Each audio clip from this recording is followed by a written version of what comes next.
You ask Tiger to solve. This deals with linear equations with one unknown. The final result is m equals 1. Let's solve it step by step.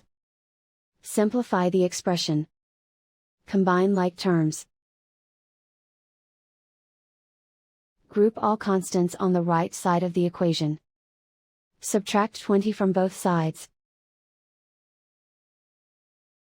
Simplify the arithmetic.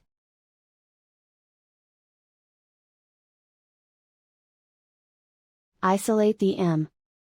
Divide both sides by -13. Cancel out the negatives.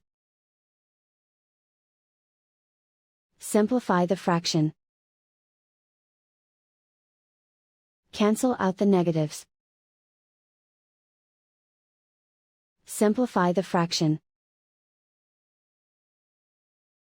And so the final result is m equals 1.